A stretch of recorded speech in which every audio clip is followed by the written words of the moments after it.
नमस्कार दोस्तों, विकास एनालिसिस में आप सभी का स्वागत है। और दोस्तों, आज हम गणित शिक्षण शास्त्र में गणित के तत्व के आगे के पाठ के पढ़ने वाले हैं। इससे पहले दोस्तों, हमने अपनी प्रीवियस वीडियो में गणित की समझ जो है व्यापक स्तर पर किस तरह से पढ़ सकते हैं उसके बारे में आपको पढ़ाया था। आज जो है दोस्तों, हम उसके आगे के पाठ को देखने वाले हैं। तो यहाँ पे दोस्तों एक उदाहरण दिया गया है, जिसे चलिए देखते हैं। उदाहरण 1। रीना और विजय कक्षा 7वीं में पढ़ते हैं। उनकी कक्षा में 20 बच्चे हैं। कितने बच्चे हैं? 20 बच्चे हैं। उनमें कक्षा के औसत को लेकर तर्क चल रहा था, यानी कि एवरेज वाला टॉपिक को लेकर के कुछ तर्क चल रहा था।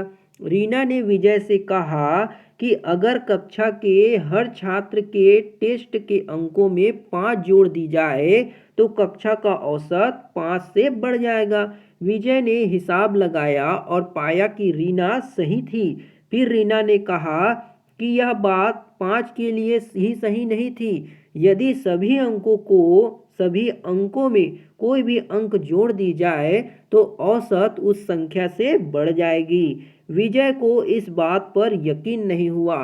रीना ने अलग अलग तरीकों से उसे यकीन दिलाने का क्या किया? प्रयास किया। आगे देखते हैं। पहले उसने 20 छात्रों में से हरेक के अंक लिखे और उसमें से हरेक में 6 जोड़ दिया। उसने 6 जोड़ने से पहले और बाद का औसत निकाला और विजय को दिखाया कि परिणाम सही था। विजय को यकीन नहीं आया। विजय को क्या नहीं आया? यकीन नहीं आया। उसका तर्क था कि किसी संयोग से यह इस मामले में सच हो गया होगा, अर्थात कोई संयोग हुआ होगा और ये सच हो गया होगा। पर उसे कैसे मालूम हो कि यह बाकी मामलों में भी लागू होगा? रीना ने इस बारे में कुछ देर सोचा और आखिरकार कहा, आओ हम एक ऐसी किसी भी संख्या के लिए करें और फिर उनसे कई संख्याएं लेकर औसत निकाला जाए। पर वह विजय को यकीन नहीं दिला सकी। विजय को क्या नहीं दिला सकी? वो विजय को यकीन नहीं दिला पाई।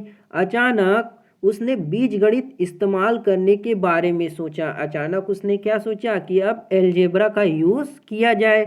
उसने यह दिखाने को तय किया कि अगर हर एक छात्र को के अंकों में n जोड़ दिया जाए, यदि प्रत्येक छात्र की अंकों में अगर n जोड़ दिया जाए तो भी यह परिणाम सही होगा। उसने सभी छात्रों के अंक लिखे और हर एक के अंकों में n अंक जोड़ दिया और फिर औसत निकालने के लिए उसने इन सभी अंक सबको जोड़ा और 20 से भाग दे दिया, यानी कि कुल संख्या कितनी थी? 20 से भाग दे दिया। उसने पाया कि यह संख्या जो है मूल संख्या प्लस 20 बार कितने आए? n plus n plus n, ये आपके 20 टाइम आए। तो 20 टाइम को क्या कर दिया उसने? 20 से क्या कर दिया? 20 बार लिख दिया और 20 से उसने डिवाइड कर दिया, यानी n थी।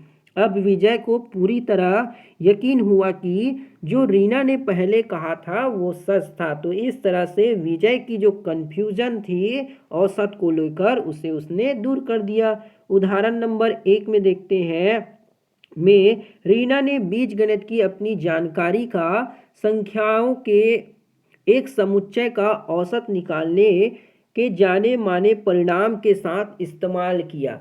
इससे उसने व्यापक तर्क के रूप में इस्तेमाल करते हुए अपने कथन को निगमित किया। यहाँ पे दोस्तों निगमित किया। क्या किया उसने? वो अपनी जो जानकारी जान रही थी उसी से ही दोस्तों उसने क्या किया? इस तर्क को रूप में निकाल लिया और यह उसे निगमन के फॉर्म में मिल गया। यह निगमन के तरीकों का एक उदाहरण है। क्या है? इसी को क्वेश्चन को दोस्तों आपको प्रश्न में दिया जा सकता है और पूछा जा सकता है कि यह जो प्रोसेस किया गया है वो किसका उदाहरण है? तो ये जो है निगमन का उदाहरण है। इस तरह निगमन तर्क लागू करने में हम जाने हुए परिणाम, क्या होता है निगमन में? जो हमको परिणाम पहले से पता है, रिजल्ट, जाने हुए परिणाम, परिभाषाओं, जाने हुए परिणाम हो गए, परिभाषाओं, माने हुए अभिगृहितों यानी कि जो एक्सिम्स होते हैं और अनुमान लगाने के नियमों का इस्तेमाल करके सिद्ध करते हैं कि कोई कथन सही है या गलत है, वो क्या कहलाता है? हमारा निगमन तर्क कहलाता है। यहाँ पे प्रश्न दिया गया है, क्या रीना का कथन तब भी सही होता अगर कक्षा में 20 की जगह 25 छात्र होते या 40 छात्र होते, या फिर जो एक यहाँ पे दिया गया है 1111 यानी कि 1111। क्या आप ऊपर दी गई निगमन प्रक्रिया में मिलती जुलती प्रक्रिया का इस्तेमाल करके सिद्ध कर सकते हैं कि यह परिणाम कितने भी छात्रों के लिए सही होगा? तो यहाँ पे दोस्तों हमें एक प्रश्न पूछा गया है। इस तरह के जो प्रश्न है दोस्तों, आपको पढ़ने की कोई ज़रूरत नहीं है। आपको सिर्फ दोस्तों यहाँ पे जो थ्योरी दिया गया है उसी से पढ़ना है, और उन थ्योरी से जो जो हमारे लिए जानकारी फुल रिजल्ट है उसको हमें अंडरलाइन कर लेना है और अपनी कॉपी में नोट कर लेना है, क्योंकि दोस्तों इसी से ही आपके एग्ज़ाम में प्रश्न पूछे जाते हैं और यहीं से दोस्तों एग्ज़ाम में प्रश्न बनते हैं। तो इसी को दोस्तों आपको नोट करना है। इस तरह के प्रश्न जो है दोस्तों हम ले लेते हैं ताकि आप थोड़ा देख सके कि कहना क्या चाहता है, लेकिन आपको इसको पढ़ने की कोई भी रिक्वायर नहीं है। तो आप दोस्तों आप समझ गए होंगे कि गणित के तत्व में हम किस तरह से जो निगमन तर्क है उसको हम समझ सकते हैं। तो दोस्तों आज की इस वीडियो में बस इतना ही। वीडियो बढ़िया लगा हो दोस्तों तो एक लाइक ज़रूर कीजिएगा, शेयर, सपोर्ट और सब्सक्राइब जरूर करिएगा। मिलते हैं दोस्तों अगली वीडियो में, तब तक के लिए जय हिंद, वंदे मातरम।